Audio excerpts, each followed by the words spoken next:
आज राष्ट्रीय चिकित्सक दिवस है। यह चिकित्सक दिवस भारत रत्न डॉक्टर विधान चंद्र राय जी की पावन जयंती है और पुण्यतिथि जो दोनों एक ही तिथि को पड़ता है। उस मौके पर पूरे देश में लोग मनाते हैं चिकित्सकों के सम्मान में, और यहाँ पर राज्य के कोने कोने से चिकित्सक आए हैं। चिकित्सक को धरती का भगवान कहा गया है। हर कोई व्यक्ति जब परेशानियों से जूझ रहा होता है तो वह चिकित्सक को याद करता है। जब आप बीमार होते हैं, परेशान होते हैं, तो चिकित्सक को ही ढूंढते हैं और चिकित्सक के समक्ष लोग जाकर अपने को समर्पित कर देते हैं कि आपको जैसा लगे वैसा उपचार करें। चिकित्सक अगर वह दवा के जगह पर अगर जहर भी अगर दे दे तब भी पेशेंट विश्वास करके उसको खा लेगा। इतना विश्वास है, इतना विश्वास तो ईश्वर में भी लोग नहीं करते। तो चिकित्सक जो हैं वह विश्व मानवता के रक्षक हैं, और ऐसे में आज चिकित्सक दिवस के अवसर पर लोगों ने मुझे बुलाया है। मैं इन सभी लोगों को, देश के तमाम चिकित्सकों को जो सेवा के क्षेत्र में उत्कृष्ट उदाहरण प्रस्तुत कर रहे हैं, आप सभी चिकित्सकों को बहुत बहुत बधाई देता हूं, बहुत बहुत शुभकामनाएं देता हूं। सर, आपके पास कुछ शिक्षकों द्वारा कुछ आवेदन भी दिया गया है क्या? कुछ यहाँ पर शिक्षकों ने कोई आवेदन मुझे नहीं दिया है। कुछ समस्याएं बताई गई हैं, मैंने उन्हें कहा है कि आप लिखित रूप में मुझे दीजिए, क्योंकि लिखित रूप में अगर कोई बात आती है तो उसको उठाने में सहजता होती है और उसको ढंग से हम उठा पाते हैं और तार्किक निष्कर्ष तक पहुंचा पाते हैं। चलती फिरती बातों का कोई मतलब नहीं रहता है। हम चलते फिरते राजनीति करने वाले लोग नहीं हैं। हम थोड़ी सी तकनीकी बात करते हैं, तकनीकी तरीके से हम कोई चीज़ चाहते हैं उसका समाधान हो।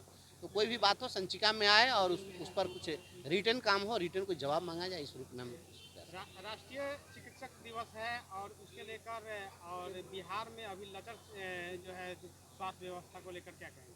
मैंने तो कहा है, मैं मंच पर भी बोला हूँ कि जहाँ भी रोग लग जाए तो डॉक्टर की ज़रूरत पड़ती है। व्यवस्था में रोग है और इस व्यवस्था में भी एक चिकित्सक की ज़रूरत है जो इस व्यवस्था का ऑपरेशन कर दे। अगर कोई भी विभाग चल रहा है और विभाग जो भी चल रहा है उसका मूल ध्येय अपने नागरिकों को उस विभाग से संबंधित जो भी व्यवस्था है उस व्यवस्था को जनित सुविधाओं को लोगों तक पहुंचाने का उसका दायित्व था। अब अस्पताल बन रहा है लेकिन डॉक्टर गायब है, डॉक्टर नहीं है, अनुपलब्ध है, पर्याप्त संख्या में डॉक्टरों की बहाली नहीं है, चिकित्सकीय उपकरण वहाँ पर उपलब्ध नहीं है, विद्युत की आपूर्ति वहाँ पर नहीं हो रही है। इससे ज़्यादा दुर्भाग्यपूर्ण बात क्या हो सकती है कि आप देख रहे हैं कि कोई बहन बेटी के साथ बलात्कार हो रहा है और वह अस्पताल में अगर उसको भर्ती कराने के लिए जाए तो उसको अस्पताल में भर्ती करने के लिए बेड नहीं मिल रहा है, डॉक्टर नहीं मिल रहे हैं।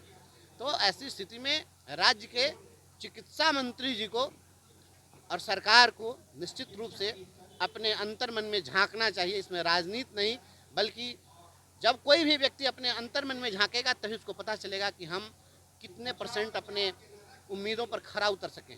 बिहार के अंदर में शिक्षा व्यवस्था संचालित करने में आप शिक्षकों को इतना परेशान करके रख दिए हैं, उसको बर्बाद आप कर रहे हैं, और चिकित्सा व्यवस्था को आपने पूरी तरह से बर्बाद कर दिया है। अगर चिकित्सा व्यवस्था बिहार में अगर दुरुस्त होती तो इतने निजी अस्पताल नहीं खुलते और निजी अस्पतालों में भीड़ नहीं होती।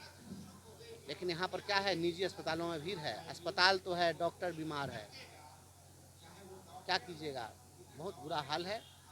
बिहार विधानसभा चुनाव है, उसको लेकर आप किसी दल से तो है नहीं, फिर भी आप किस दल को समर्थन करेंगे? सब दल में दलदल है, सबसे अच्छा निर्दल है। कोई दल हमको कोई, देखिए हम भी कोई दल ढूंढ रहे हैं।